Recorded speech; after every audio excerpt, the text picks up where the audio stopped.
नमस्कार, मैं हूं वर्तिका। एशियाविल हिंदी के इस कार्यक्रम में आपका स्वागत है। हमारे साथ हैं आईसीएमआर के पूर्व डीजी एनके गांगुली।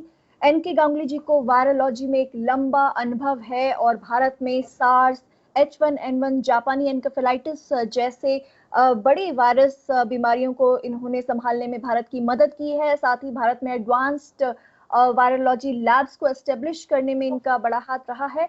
आजकल कोरोना वायरस पर भी रिसर्च कर रहे हैं आप। एनके गांगुली जी, हमारे कार्यक्रम में आपका स्वागत है। Thank you Vartika ji. Sir, आप कोरोना वायरस पर भी रिसर्च से जुड़े हुए हैं और आपका पहले भी लंबा अनुभव रहा है जो अलग अलग तरीके की वायरल बीमारियां थी उनको लेकर। और सार्स जो 2003 में भारत में आया था, तो उस समय आपने बड़ा योगदान निभाया था भारतीय वैज्ञानिक टेक्नोलॉजी को एडवांसमेंट करने में। अभी फिलहाल जो आपकी रिसर्च है कोरोना वायरस पर, वो आप बता रहे थे थोड़ी देर पहले मुझको कि जो स्टैनफोर्ड का एक डेटा है जो बताता है कि जो एसिम्प्टोमेटिक हैं लोग, वो कोरोना वायरस की सबसे बड़ी परेशानी है। और भारत में आईसीएमआर ने भी बताया था कि लगभग 80% लोग एसिम्प्टोमेटिक हैं कोरोना वायरस के। इसका क्या मतलब है सर? इसका मतलब ये है कि जो स्टैनफोर्ड की स्टडी है वो काफ़ी डिटेल स्टडी है। उसमें 1000 लोगों के अराउंड 80,000 एसिम्प्टोमेटिक पाए गए हैं। एसिम्प्टोमेटिक में कुछ लोगों को माइल्ड सिम्टम्स भी हो सकते हैं, वो अभी तक नहीं उभरा है। और कई लोग अभी गए नहीं है, उनको भी सिम्टोमेटिक बोलते हैं, जिनको कि 3 या 4 दिन उनको सिम्टम होने से पहले उनमें काफी वायरस एक्सक्रीट कर। जो घबराने की चीज है कि जब भी इम्यूनिटी घटती है इनमें, तो ये लोग जो है बीमार पड़ सकते हैं। ये हर किसी में देखा है। ट्यूबरकुलोसिस में, लेटेंट ट्यूबरकुलोसिस में देखा गया है, लाइशमैनिया इंटरसेलुलर इन्फेक्शन होता है उसमें देखा गया है कि एसिम्प्टोमेटिक्स अगर इम्यूनिटी घटती है किसी रीज़न के लिए, तब उनमें फिर ये उभरता है। तो इसलिए एसिम्प्टोमेटिक को ठीक से आइडेंटिफाई करना, उनको अप्रोप्रिएटली फॉलो करना, उनका प्रोग्रेस फॉलो करना, ज़रूरत हो तो उनको ट्रीट करना। अगर वो बीमारी की तरफ जा रहे हैं, अगर नहीं जा रहे हैं तो फिर ट्रीटमेंट उसमें नहीं होती। बट जब वैक्सीन आ जाएगा तो ये एसिम्प्टोमेटिक वाला पार्ट है वो सुलझ जाएगा। जी सर, आप क्या इसका मतलब ये है कि अभी फिलहाल जो हम जितने टेस्ट कर रहे हैं उससे ज्यादा टेस्ट करने चाहिए, जिससे जो एसिम्प्टोमेटिक लोग हैं उनका भी पता लगाया जा सके? जो अलग अलग देश है उनमें टेस्टिंग के जो स्ट्रेटेजीज हैं वो अलग अलग है। जैसे यूएसए में आज 40,000 से ज़्यादा मर गए हैं, ह्यूज नंबर इन्फेक्टेड हैं। उनमें टेस्टिंग की काफ़ी ज़ोर से आगे बढ़ रहे हैं। वो जो जर्मनी, साउथ कोरिया वगैरह, वो भी टेस्टिंग में काफ़ी ज़ोर लगा रहे हैं। इंडिया में अभी जो इन्फेक्शन है ये काफ़ी कंट्रोल्ड स्टेजेस में है। और अभी सारे जो डायग्नोस्टिक्स हैं इतनी तादाद में अवेलेबल भी नहीं है। तो इंडिया की स्ट्रैटेजी उन लोगों से थोड़ी सी अलग है।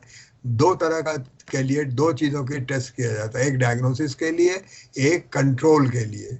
वो लोग जो है उनको कंट्रोल की तरफ जाना पड़ेगा। हम डायग्नोसिस कर रहे हैं, तो हमारी डायग्नोस्टिक्स इस वक्त हॉटस्पॉट्स के अराउंड, जो मैं देख रहा हूँ उसमें हॉटस्पॉट्स के अराउंड भी है, और उसके अलावा जो रिपोर्ट कर रहे हैं सिम्टम्स के साथ उनमें उनमें उपलब्ध है। तो अभी स्ट्रैटेजी वाइज हम लोग ठीक हैं, क्योंकि अगर हम पूरी पॉपुलेशन में अगर अगर अगर 80% जैसे बोला है कि एसिम्प्टोमेटिक है, पूरे पॉपुलेशन में अगर हम करना चाहेंगे हमारे 1.3 बिलियन में, ये संभव नहीं है। तो हमको स्ट्रैटेजी दूसरी बनानी पड़ेगी, और इसीलिए ये स्ट्रैटेजी हमारे यहाँ बनी हुई है। जी जी जी। एंड सर, साथ ही जो कि दूसरे देशों से थोड़ा सा अलग है। जी। अब इसका एक यहाँ पे ये सवाल भी जानना चाहेंगे सर कि क्या ऐसा पॉसिबल है कि किसी के शरीर में कोरोना वायरस है लेकिन वो बीमार ना पड़े? क्या ऐसा पॉसिबल हो सकता है? हाँ बिल्कुल बिल्कुल पॉसिबल हो सकता है। ज्यादातर लोग ऐसे ही होंगे कि जिनके शरीर में होगा, पर उनकी इम्यूनिटी इतनी स्ट्रांग होगी कि वो इसको दबा के रख सकेंगे। बट ये अभी बड़ा बच्चा वायरस है। अभी एक और स्टडी हुई है, वो भी कैलिफोर्निया में हुई है, यूएसए में। इसकी एंटीबॉडी पॉपुलेशन में बहुत ज़्यादा नहीं है। ये जो न्यूट्रलाइजिंग एंटीबॉडी है पॉपुलेशन में बहुत ज़्यादा नहीं है। तो अभी इसकी जो हर्ड इम्यूनिटी है उतनी नहीं फैली हुई है। तो इसलिए हमें और भी इसके लिए सावधान होना पड़ेगा। जी, तो अगर क्या ऐसा हो सकता है कि मेरे शरीर में कोरोना वायरस है, मैं बीमार भी नहीं हूँ, लेकिन फिर भी अगर दूसरे लोगों को इन्फेक्शन पहुंच सकता है या दूसरे लोग कोरोना वायरस से इन्फेक्ट हो सकते हैं और फिर उनकी हालत ज्यादा बिगड़ जाए? देखिए, अगर आपके आपके शरीर में कोरोना वायरस है तो, और आप एसिम्टोमेटिक हैं, तो ये आपका कर्तव्य है कि आप दूसरों को ना फैलाएं।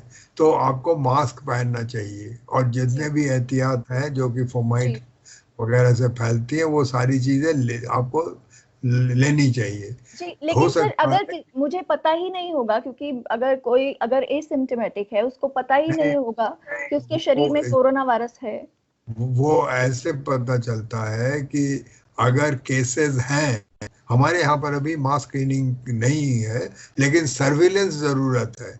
हमारे यहाँ पर सर्विलेंस का जो है वो प्लान हमको हमको लगाना पड़ेगा, और उसके लिए सारे लोग उसके लिए तैयारी भी कर रहे हैं। तो हमारे यहाँ पर जब सर्विलेंस होगी, उससे भी थोड़ा थोड़ा लगेगा कि कहाँ पर ज्यादा है कहाँ पर कम है। मॉडलिंग होगी, उससे हीट मैप्स बनेंगे उससे। इससे पता चलता है कि हमारे यहाँ पर रियल हॉटस्पॉट्स कौन है। तो हमको हमारे कंट्री में, हमारे साइज के कंट्री में, हमें हॉटस्पॉट्स के अराउंड हमको ज्यादा जोर लगाना पड़ेगा। जी, तो ये क्या इंडिविजुअल आपने बताया था, एक तो एसिम्टोमेटिक बताया था, और आपने एक जो शब्द जब हम फोन पे बात कर रहे थे पहले वो प्री सिम्टोमेटिक बताया था। तो ये एसिम्टोमेटिक और प्री सिम्टोमेटिक में भी क्या कुछ डिफरेंस होता है?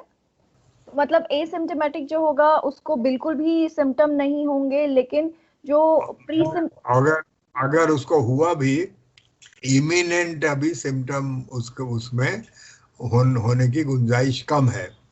जो प्री सिम्टोमेटिक है, उनको 3 4 5 दिन के बाद उनको सिम्टम स्टार्ट हो जाएगा।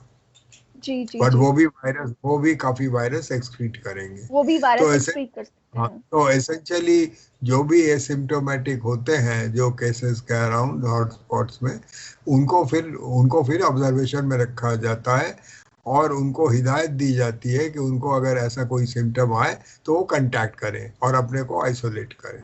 तो इसके लिए आपने बताया कि कुछ स्ट्रैटेजी अपनाई जा रही है सर्विलांस की।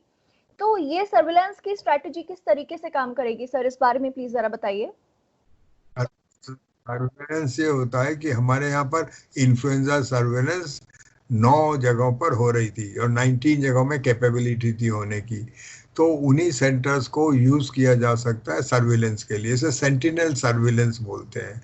यहाँ पर से जो है उसमें से फोरकास्टिंग की जा सकती है विद अप्रोप्रिएट मैपिंग और appropriate tools of forecasting, with assumptions, क्योंकि उससे सारे कंट्री का एजम्पशन लगाया जाता है। कंट्री में एक हॉटस्पॉट का मैप बनाया जाता है और हीट मैप बनाया जाता है। तो इसमें अगर हम कामयाब होते हैं तो बहुत हद तक हम ट्रांसमिशन रोक देते सकते हैं। जी जी इंडिया में भी बड़ा यूनिफॉर्म नहीं है। आप देखोगे हॉटस्पॉट्स कुछ एरियाज में फैले हुए हैं, कुछ एरियाज में बहुत कम है अभी, इन्फेक्शन बहुत कम है। So we are lucky in in this वे।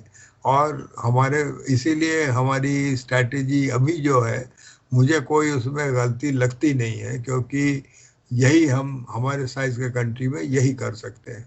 जी। और अगला प्रश्न सर आपसे पूछेंगे कि आपने अपनी रिसर्च के हिसाब से बताया कि भारत में दूसरे देशों से कैसे कोरोना वायरस का प्रोफाइलिंग अलग तरीके से हो रहा है, कि जब बाहर के जो देश हैं वहां पे केवल और केवल जो बुजुर्ग लोग हैं वो ज्यादा कोरोना वायरस से इम्पैक्टेड हो रहे हैं, लेकिन भारत में जो 25 साल से 60 साल के ब्रैकेट के जो एज ग्रुप के लोग हैं वो भी लगभग बराबर कोरोना वायरस से इन्फेक्टेड हो रहे हैं, या फिर शायद कहीं कहीं ये नंबर ज्यादा भी है। इसका क्या कारण है सर? इसका कारण ये है कि भारत में, जैसे मैंने आपको बोला था कि हमारे यहाँ तीन कारण, हमारे यहाँ मिडिल ओबेसिटी है भारत में। हम हमारे यहाँ पर एक एक मेटाबॉलिक प्रॉब्लम है और विटामिन B12 और फोलेट का, जिससे होमोसिस्टीन बढ़ा रहता है। तो ये चीज़ें जो होती हैं, ये चीज़ें हमारे यहाँ शुरू से ही स्टार्ट हो जाती है, एक लाइफ साइकिल प्रॉब्लम है। जब हमारे यहाँ पर लो बर्थ वेट बेबीज पहले बहुत होती थी, अब भी घटा घटा के 30% है, और प्री टर्म बेबीज भी काफ़ी है।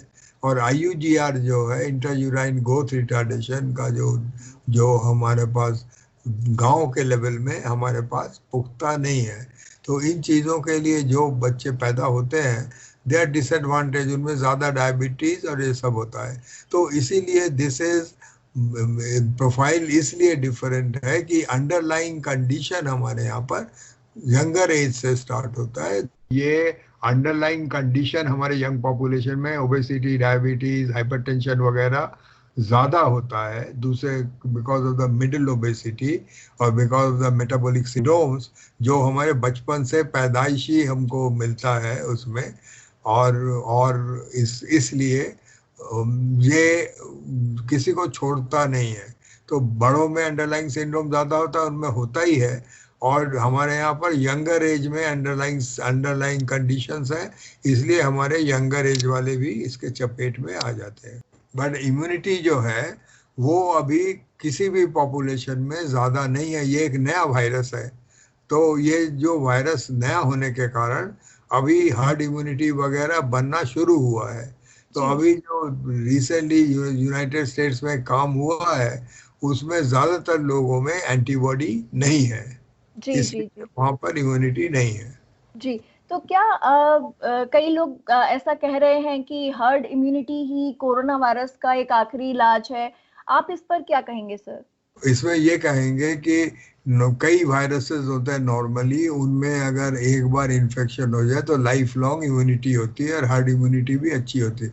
जैसे स्मॉल पॉक्स है, जैसे मीजल्स है, एक बार आप सफ़र कर गए, फिर आगे सफ़र करने के चांसेस बहुत रिमोट है।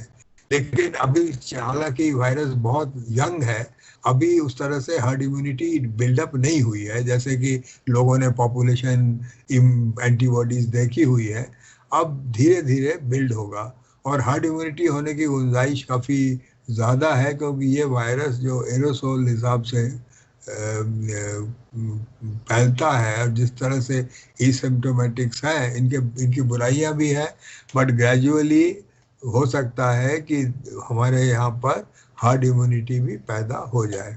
जी, लेकिन जैसे आप बता रहे थे कि इन्फ्लुएंजा जो वायरस होते हैं उनकी एंटीबॉडीज शायद शरीर में लाइफ टाइम लॉन्ग टर्म तक नहीं रहती हैं, तो फिर ये हर्ड इम्यूनिटी किस तरीके से काम करेगी सर? ये हार्ड इम्यूनिटी ये होती है कि आपको एक बार एक्सपीरियंस हुआ, ठीक है, और ये दूसरे लोगों को भी एक्सपीरियंस होता चला जाता है, क्योंकि लोग जिसको एक्सपीरियंस हुआ वो दूसरे लोगों को बीमार नहीं पड़ते, बट उनको वायरस का एक्सपीरियंस होता है।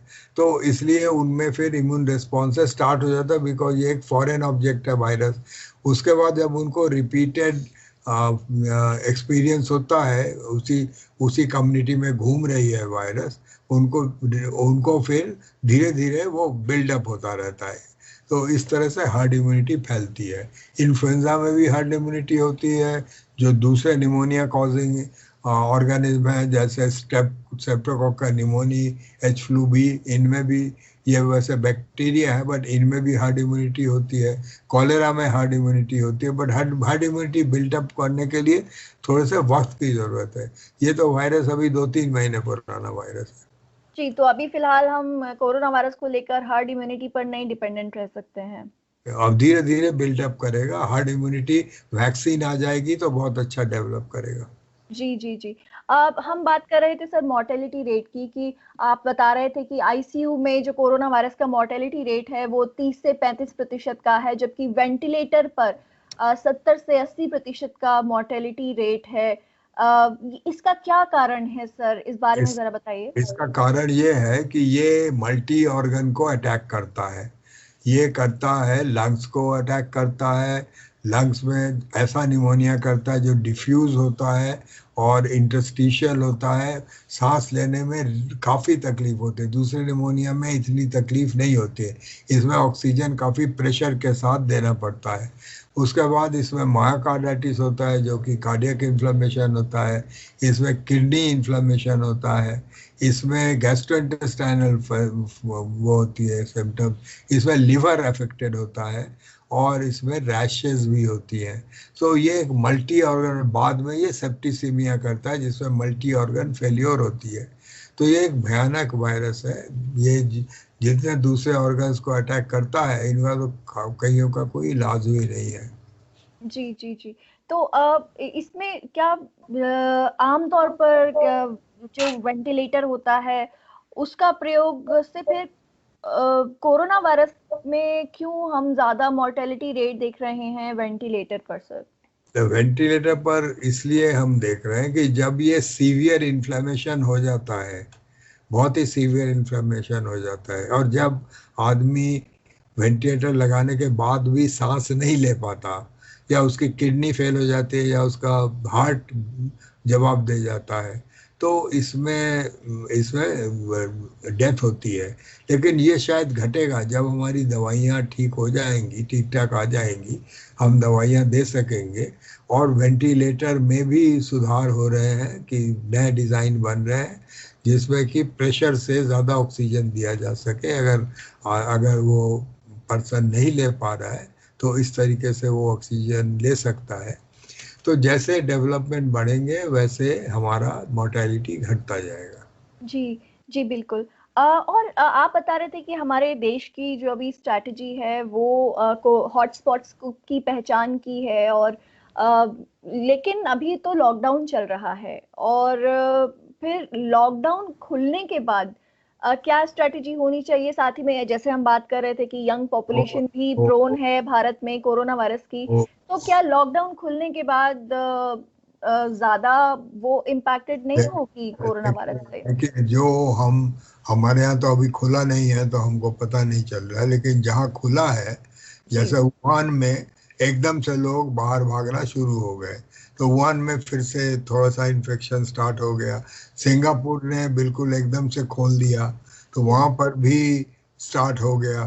तो जहाँ जहाँ पर एकदम से खुलेगा, लोग एकदम से सारा फ्लाउट करके बाहर जाएंगे, वहाँ पर रीस्टार्ट होने की गुंजाइश है। इंडिया ने जो अभी तक है लॉकडाउन है काफ़ी स्ट्रिक्टली एनफोर्स किया है, लोगों ने साथ भी दिया है। जी तो has been a successful experience. अब जो एक्सटेंड किया गया है, इसमें भी बोला गया है कि सारी चीज़ों को की एहतियात रखिए, और ग्रेजुअली ग्रेडेड हो रहा है according to our map which we have. So इस तरीके से हम सोचते हैं कि हमारे यहाँ पर जब आएगा, तब तक लॉकडाउन से हम बाहर निकलेंगे, तब तक दूसरे देशों के एक्सपीरियंसेस हमें पता होगा। लेकिन जब भी लॉकडाउन घटता है, उस वक्त कॉन्ट्रैक्ट ट्रेसिंग बहुत इम्पोर्टेंट हो जाता है, तो उस वक्त फिर टेस्ट भी बढ़ जाते हैं। बट अभी तक जो कमी है टेस्ट सिस्टम्स की दुनिया में, क्योंकि सारे कंट्रीज, उन्हीं कंट्री से, साउथ कोरिया, यूएसए, कई 3-4 जगहों से सारे लोग खरीद रहे हैं। तो उस वक्त ये इतना स्केल अप हो रहा है कि उस वक्त ज़्यादा प्रोडक्ट्स की उपलब्धि होगी और हम ऐसा सिचुएशन फेस नहीं करेंगे। जी। तो आप कह रहे हैं कि जब लॉकडाउन अगर खुलता है तो लॉकडाउन खुलने के बाद में और सतर्क हो जाना पड़ेगा, और कांटेक्ट ट्रेसिंग और रिगरस तरीके से करनी पड़ेगी, और साथ ही में शायद टेस्टिंग भी बढ़ानी पड़े। हाँ, तीनों चीज़ें करनी पड़ेगी। टेस्टिंग भी बढ़ानी पड़ेगी, कंट्रैक्ट ट्रेसिंग भी रिगरसली करनी पड़ेगी, और मेहनत करना पड़ेगा। तब ये जो अभी जो टेस्टिंग है वो है as a diagnostic test use हो रहा।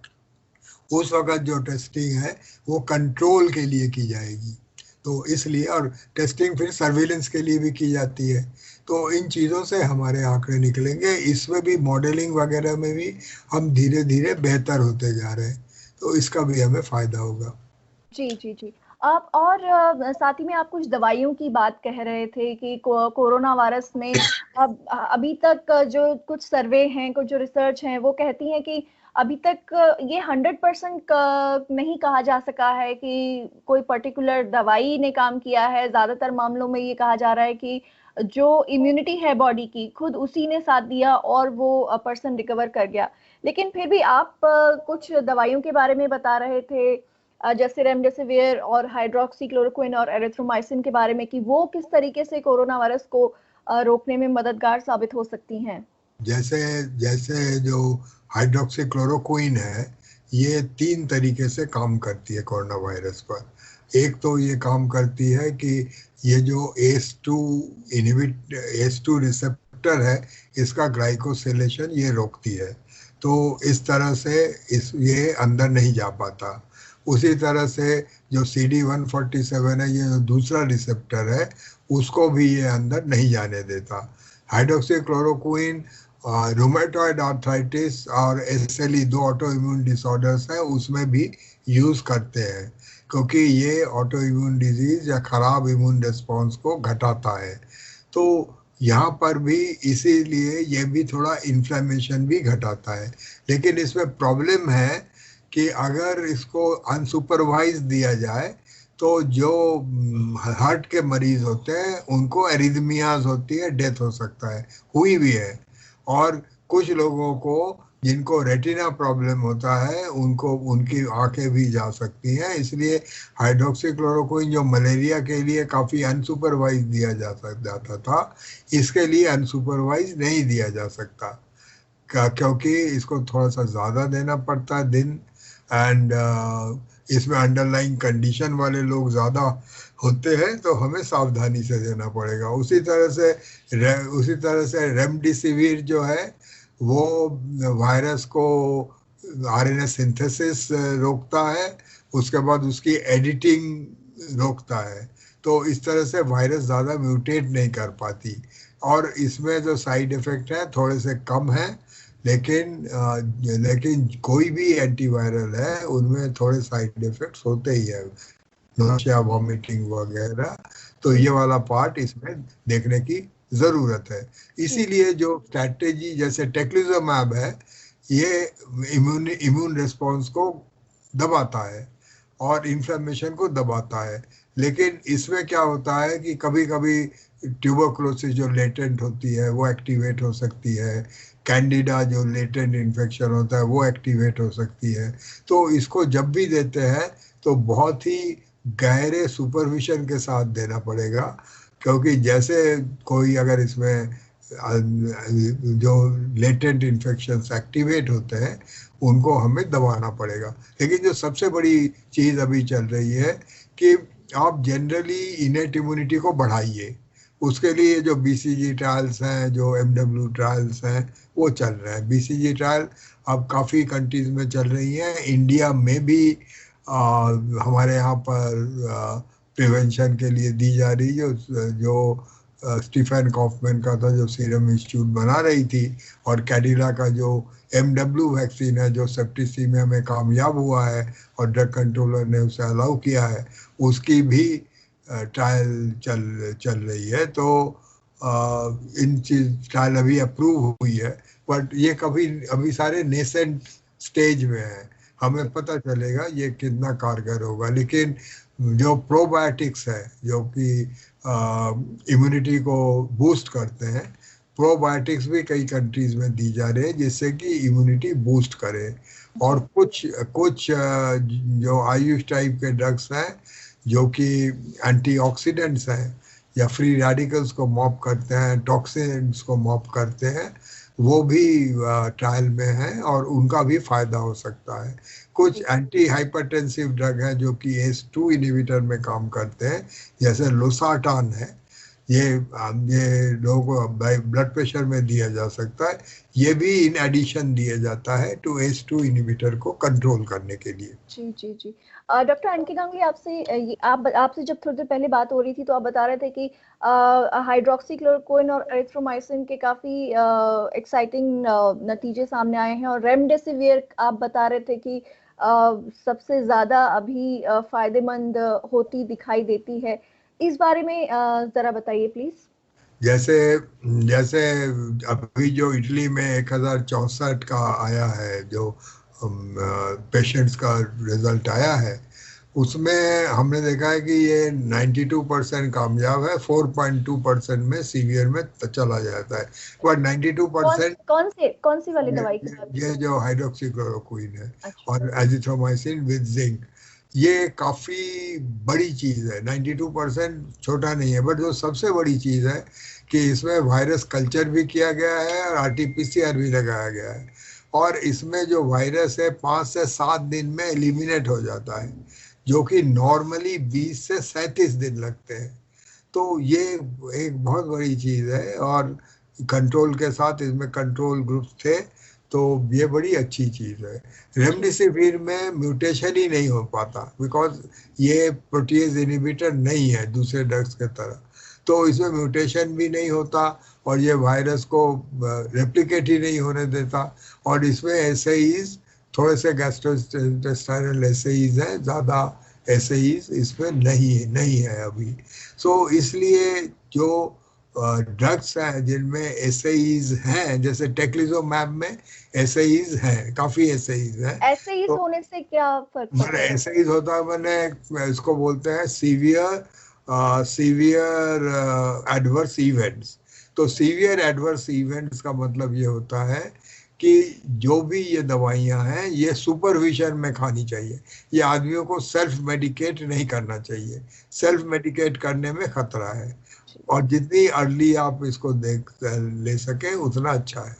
आप बता रहे थे कि रेमडेसिविर का 52% लगभग फायदा ज्यादा है। न्यू इंग्लैंड जर्नल मेडिसिन में आया है, लेकिन अभी 7 बड़े ट्रायल ड्रग्स, काफी बड़े ट्रायल्स जो RCTs है, रैंडमाइज क्लिनिकल ट्रायल चल रहे हैं। दो दो NCT चल रहे हैं USA में, एक NIAID का चल रहा है, 2 चाइना में चल रहे हैं, एक इंसर्म फ्रांस में कर रही है। लोग बहुत बेसब्री से इंतजार कर रहे हैं कब इनके रिजल्ट्स अवेलेबल होंगे। ये वहाँ पे किन दवाइयों का ट्रायल चल रहा है वहाँ पे? ये जो है, ये मैं रेमडेसिविर की बात बोल रहा हूँ, साथ हाइड्रोक्सीक्लोरोक्विन का भी चल रहा है, इसका भी वहाँ पर काम हो रहा है। कुछ दवाई जो कि पहले देखी गई थी, जैसे लुपिनावीर और रिटुनावीर, इसके रिजल्ट्स आ गए हैं, ये काम नहीं करती है। जी, ओके सर। और साथ ही में आप प्लाज्मा थेरेपी की बात कर रहे थे कि कैसे क्रिटिकल सिचुएशन में प्लाज्मा थेरेपी काम कर सकती है, और क्या क्वांटिटी में जरूरत रहेगी प्लाज्मा की, और जो प्लाज्मा डोनेट किया जाएगा उसमें क्या खास बात होनी चाहिए? देखिए, एक तो है कि हमारे यहाँ डोनेशन का कल्चर थोड़ा सा कम है, विदेश में लोग ज़्यादा डोनेट करते हैं, उनके पास लोग भी ऐसे हैं जो कि ज़्यादा इन्फेक्शन है, ज़्यादा रिकवरी में जो रिकवर्ड लोग हैं जो कि प्लाज्मा डोनेट कर सकते हैं। हमारे यहाँ पर टोटल इन्फेक्शन का नंबर कम है, जो रिकवर किए हैं वो भी फैले हुए हैं, लेकिन उनमें से जो डोनेशन के काबिल हैं उनमें 2-3 क्वालिटी होनी चाहिए। एक होना चाहिए कि उनमें जो न्यूट्रलाइजिंग एंटीबॉडीज हैं वो ठीक मात्रा में होनी चाहिए, उनमें दूसरे इन्फॉर्मिटीज नहीं होने चाहिए जो प्लाज्मा डोनर्स में होती है, उनमें दूसरे इंटरस्टिशियल इन्फेक्शन नहीं होने चाहिए। तो इन क्वालिफिकेशन के बाद जब प्लाज्मा मिलता है तो एक आदमी 3 लोगों को करीब दे सकता है प्लाज्मा थेरेपी। 200 मिलीलीटर के करीब लगता है प्लाज्मा, एंड ये थोड़ा सा play with it also, but ultimately ये अभी एक तो 10 पेशेंट्स में दी गई थी, तो उनमें ये कामयाब है। लेकिन ब्लड ट्रांसफ्यूशन जहाँ पर होता है वहाँ पर एक खतरनाक चीज नोटिस में आई है कि चाइना के वुहान में 4 ब्लड डोनर्स का जो है उसमें वायरल आरएनए पाया गया है। तो अभी हमें जो स्क्रीनिंग है भी करनी पड़ेगी। दूसरा, हमें एंटीनेटल जो महिलाएं जो कि अभी प्रेगनेंसी में हैं उनकी भी स्क्रीनिंग करनी पड़ेगी, क्योंकि इसमें इनमें कुछ लोगों में पाया गया है। तो जो भी हॉस्पिटल में प्रेगनेंसी से आ रहे हैं उनमें भी इसकी स्क्रीनिंग होनी चाहिए। जी जी जी। और आप बता रहे थे कि कोरोना वायरस को लेकर कुछ इम्यूनो मॉड्यूलेटर्स का भी बड़ा ट्रायल चल रहा है, इसके बारे में हमारे दर्शकों को बताइए। ये एक थ्योरी है इंडिया में क्यों ज्यादा इस तरह का प्रोफाइल है, क्यों नहीं होता है। तो दो तीन थ्योरीज है। एक है कि यहाँ मलेरिया जो है काफी है और मलेरिया सम और अदर एक क्रॉस वो देती है। दूसरा है कि इंडिया में कई कंट्रीज में बीसीजी वैक्सीनेशन अब नहीं है, इंडिया में बीसीजी वैक्सीनेशन अभी भी है। तो बीसीजी इनेट इम्यूनिटी बूस्ट करता है, तो इसलिए इंडिया में कम है। तो ये सब चीजें मद्देनजर रखते हुए जो यूरोप वगैरह ने बीसीजी ट्रायल स्टार्ट कर दिया। तो जी यूरोप में, यूनाइटेड स्टेट्स में, चाइना में हर जगह बीसीजी ट्रायल अभी हो रहा है। सिंगापुर में हर जगह बीसीजी ट्रायल स्टार्ट हो गया। इसमें से जो खासियत है, जो दो दूसरे इम्यूनोमॉड्यूलेटर है, एक है कैडिला का एमडब्ल्यू वैक्सीन जो कि लेप्रोसी में यूज होता था। ये लाइसेंस्ड वैक्सीन है। ये अभी हाल में सेप्टिसीमिया में बड़ा कामयाब रहा है और वहाँ पर 40% सर्वाइवल एडवांटेज मिला। सेप्टिसीमिया में कभी इतना सर्वाइवल एडवांटेज नहीं मिलता था। जी। और सार्स 2 में भी जो एंड वो है वो सेप्टिसीमिया से ही होती है। तो सार्स इस कोव 2 जो कोरोना वायरस हाँ का ऑफिशियल नाम हाँ, है। तो इसलिए इसको ये भी अभी ट्रायल के लिए अप्रूव हुआ है और इसमें डीसीजीआई ने भी अप्रूवल दे दिया है। और इसमें फंडिंग भी मिलने की गुंजाइश काफ़ी है, शॉर्ट लिस्टेड हो गई फंडिंग के लिए। तो ये वाली जो है ये ट्रायल भी स्टार्ट हो रही है।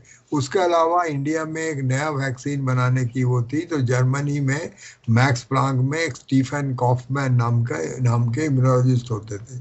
उन्होंने एक वैक्सीन बनाई थी जो कि सीरम इंस्टीट्यूट को लाइसेंस किया था, वो बना रही थी।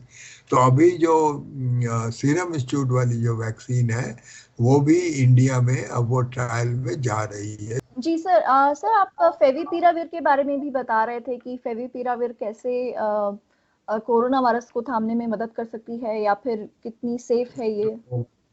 तो फेविपिराविर सेफ है। फेविपिराविर फूजी फिल्म वालों ने, फूजी फिल्म जब फिल्म वो नहीं चल रहा था तो they had acquired other diversification, तो इन्होंने टोयोमा नाम का एक मेडिसिन वाली कंपनी जापान में ली थी। फेविपिराविर जापान में ऑलरेडी अवेलेबल था। ये एंटीवायरल है, आरएनए वायरसेस के अगेंस्ट काम करती है और ये भी आरएनए वायरस है और वो इबोला में भी यूज की गई थी। तो आरएनए वायरस के अगेंस्ट में इसने अच्छा काम किया था। तो अभी जो भी आप देख रहे हो, रेमडेसिविर भी पहले से पता था, जो भी दवाएं, हाइड्रोक्सीक्लोरोक्विन भी पहले से पता था। ये संभव नहीं था कि हम अचानक 2 महीने के अंदर नई दवाइयां आविष्कार कर लेंगे। जी तो इनको रीपर्पसिंग करते हैं। जो दवाइयां ऑलरेडी अवेलेबल हैं उन दवाइयों को देखो कि वो काम करती है कि नहीं करती है, जी जी और जी। उसमें हिस्ट्री देखा जाता है कि क्या मैकेनिज्म ऑफ एक्शन है, कैसे पैथोजेनेसिस है, कैसे आगे किस तरह से इन्होंने काम किया है। इस तरह से ये रिपर्पसिंग चूज की जाती है। जैसे अभी एक और दवाई है जो इंडिया में यूज हो रही है फाइलेरिया कंट्रोल में, उसको कहते हैं एक्सीलरेटेड फाइलेरिया कंट्रोल में, आइवरमेक्टिन नाम की एक मर्क कंपनी की दवाई है, वो भी यूज हो रही है इंडिया में मास ड्रग एडमिनिस्ट्रेशन के लिए। तो आइवरमेक्टिन भी देखा गया है कि इसके कोरोना के अगेंस्ट टेस्ट ट्यूब में काम करती है। तो कुछ लोग आइवरमेक्टिन भी यूज करने के लिए कर रहे हैं। अभी जितने भी चीजें एडमिनिस्टर हो रही हैं, जी जी these are done on a compassionate regulatory ground. जी ये जो है इनको फुल ड्रग कंट्रोलर की परमिशन नहीं है। दे जी all are under compassionate ground, क्योंकि एक दवाई नहीं आने के लिए और कंप्लीट लेवल परमिशन के लिए काफी काम की जरूरत होती है। जी, आप बता रहे थे कि कोरोना वायरस के लिए दो तरीके की वैक्सीन पर काम हो रहा है, एक मैसेंजर आरएनए वैक्सीन और एक डीएनए वैक्सीन। क्या है ये सर? नहीं, कई कई काम हो रहे हैं, कई तरह के वैक्सीन में काम हो रहे हैं।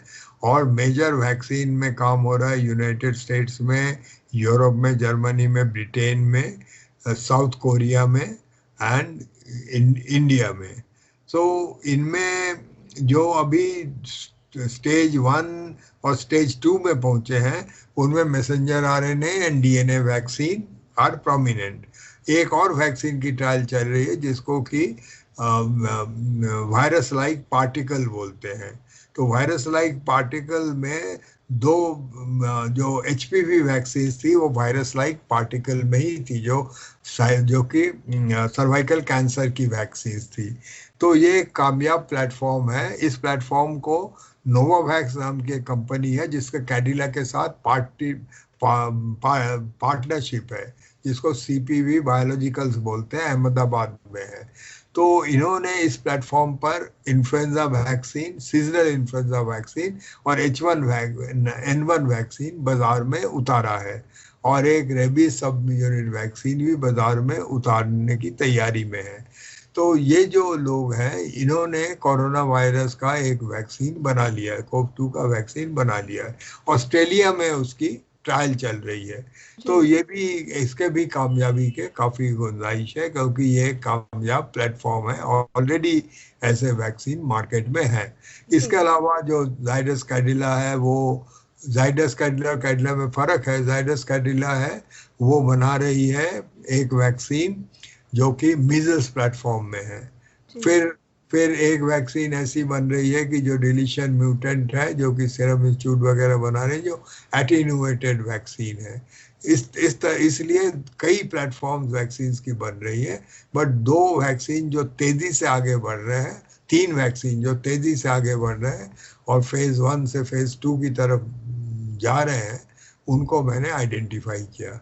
जी जी, तो उसमें एक है messenger RNA vaccine, DNA vaccine, और तीसरा आपने बताया virus like particle vaccine. Sir, आप बता रहे थे कि इंडिया में भी वैक्सीन बनाने को लेकर, कोरोना वायरस की वैक्सीन बनाने को लेकर बड़ा काम हो रहा है।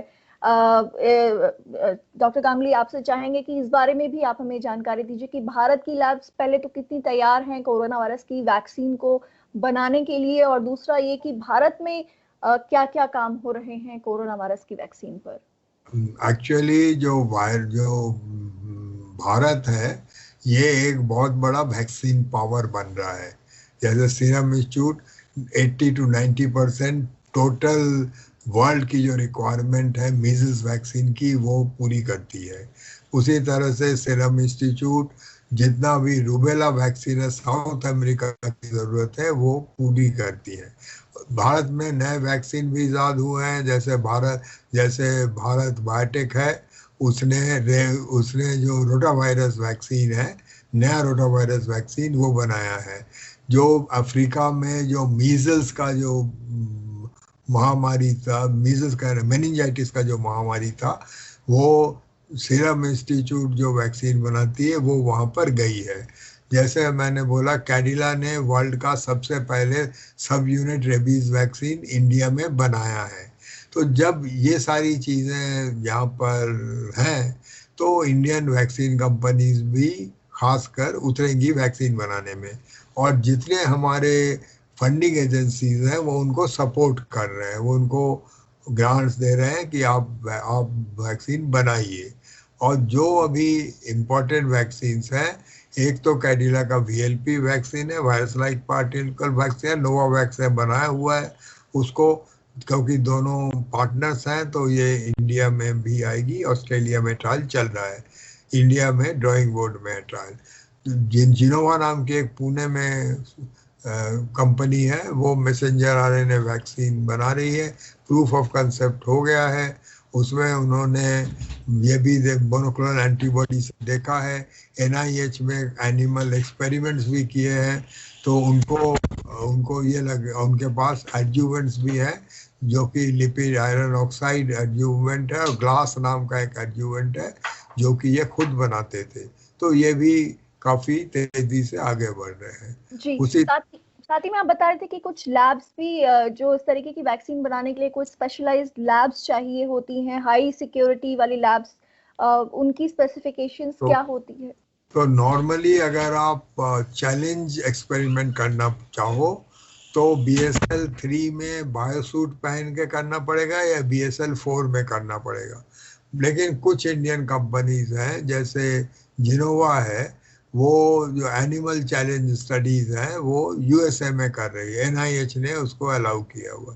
तो they are trying to do it in monkeys and mice. उसी तरह से जो नोवावैक्स है उसने USA में चैलेंज स्टडीज की हुई है। तो इसलिए ये कोई बहुत बड़ी इम्पेडिमेंट नहीं है। अगर हम अपने यहाँ अभी नहीं कर सकते हैं तो हम कोई दूसरा आउटसोर्स करके दूसरी जगह कर सकते हैं, और इसके लिए ग्रांट्स भी अवेलेबल है। जी जी जी, मतलब अभी फिलहाल जो एनिमल चैलेंजेस के लिए जो स्टडीज हैं वो उसके लिए इंडिया में फिलहाल हमारे पास लैब्स नहीं है, नहीं लेकिन हम नहीं, अभी अभी है, ये कहेंगे नहीं है। भोपाल में एक एनिमल लैब है।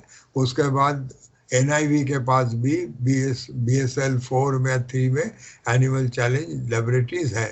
लेकिन एनिमल मॉडल्स चाहिए, माने उस टाइप का एक कभी एडवांसमेंट जो चाहिए।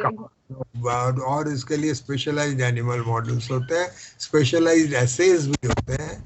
तो कुछ लेबोरेटरीज तैयार हैं। अगर हम साइकिल को रीइन्वेंट करना चाहे, फिर से करना चाहे, तो उसमें टाइम लगता है। जी जी जी वैक्सीन मैन्युफैक्चरिंग में जो बेसिक अभी जोर है कि कितनी जल्दी हम वैक्सीन बना सकते हैं, जो जिससे कि हमें ज्यादा इंतजार न करना ना पड़े। करना पड़े, तो इसलिए बाहर जाके ट्रायल्स किए जा रहे हैं। क्योंकि वैक्सीन में जोर है कि हमें 6 से 8 महीने में एक एक्सपेरिमेंटल वैक्सीन मिल जाए जो कि इमरजेंसी यूज के लिए जी हमको परमिशन मिल जाए, जी और 1 डेढ़ साल 2 साल के अंदर हमें रेगुलर वैक्सीन मिल जाए। तो जी जब इतनी जल्दी है इसमें, तो हमको एक नया तरीका अपनाना पड़ रहा है। बट हमारा जो मॉडल है वो बहुत क्लोज है इबोला के साथ, जहाँ पर कि 6 महीने के अंदर वैक्सीन मिल गई थी। जी जी जी। डॉक्टर एन के गांगुली, आखिरी प्रश्न हम आपसे ये जानना चाहेंगे कि जो कुछ स्टडी सामने आ रही हैं वो कह रही हैं कि जो मेल्स हैं वो कोरोना वायरस से ज्यादा इम्पैक्टेड हो रहे हैं बजाय फीमेल्स के। इसका क्या कारण आप समझते हैं? इसमें एक्चुअली इस वक्त अगर आप पूछो हमसे तो हम कारण इसमें अभी पता नहीं है। लेकिन कुछ बीमारियां हैं जो कि फीमेल में कम होती हैं और मेल में ज़्यादा होती हैं। जैसे लिवर कैंसर है, ये फीमेल में कम होती है, मेल में ज़्यादा होता है। तो कुछ बीमारियां जो मेल में ज़्यादा होती है, फीमेल्स में कम होती है। तो ये हॉर्मोन्स का भी इफेक्ट हो सकता है। Hormone could be one of the reasons. एक रीजन और हो सकता है कि जो अर्बन अर्बन एरियाज हैं उनमें मेल ज्यादा बाहर निकलते हैं। दूसरा वजह ये सब हो सकता है कि ये एक एडल्ट लोगों की बीमारी है और अर्बन एरियाज में काफ़ी होता है। ऑल्दो ये अर्बन रूरल का फर्क नहीं करता, बट अर्बन में हाउसिंग वगैरह, क्राउडिंग वगैरह, स्लम्स वगैरह ये इतनी तादाद में होती हैं कि अर्बन इसमें जो मेट्रोपोलिसेस हैं जैसे न्यूयॉर्क हुआ, हमारे यहाँ बॉम्बे हुआ, हमारे यहाँ दिल्ली हुआ, इनमें सबसे बड़ा असर होता है। तो हो सकता है कि वुमेन जो हैं वो काम में कम प्रतिशत जाती हैं। This might be reflected on that. So दो रीजंस हो सकते हैं। ये बहुत अर्ली अर्ली स्टेज है, इसमें शोध चलता रहेगा और असली हमें क्या रीजन है पता चलेगा। जी, डॉक्टर एन के गांगुली, एशियाविल हिंदी को अपना समय देने के लिए, हमारे साथ जुड़े रहने के लिए आपका बहुत बहुत शुक्रिया। और हमारे साथ जो जुड़े हुए सभी दर्शक हैं, हम चाहेंगे कि इस कार्यक्रम को ज्यादा से ज्यादा लोगों तक शेयर करें ताकि कोरोना वायरस को लेकर किन किन दवाओं पर काम चल रहा है, किस तरीके की वैक्सीन पर काम चल रहा है, भारत में कोरोना वायरस की वैक्सीन पर क्या काम हो रहा है, और क्या भारत की कोरोना वायरस को लेकर स्ट्रैटेजी कामयाब है या फिर जो कोरोना वायरस के एसिम्प्टोमेटिक लोग हैं, जो कहा जा रहा है कि 80% लोग एसिम्प्टोमेटिक होते हैं, वो किस तरीके से इम्पैक्ट डाल सकते हैं कोरोना वायरस से भारत की लड़ने की स्ट्रैटेजी पर, इन सभी बातों पर आज बहुत अच्छी अच्छी जानकारियां दी हैं डॉक्टर एन के गांगुली ने। आपका एक बार फिर से बहुत बहुत शुक्रिया, और देश और दुनिया की जानकारी के लिए आप बने रहिए एशिया विल हिंदी के साथ। नमस्कार। Thank you Vartika, thank you.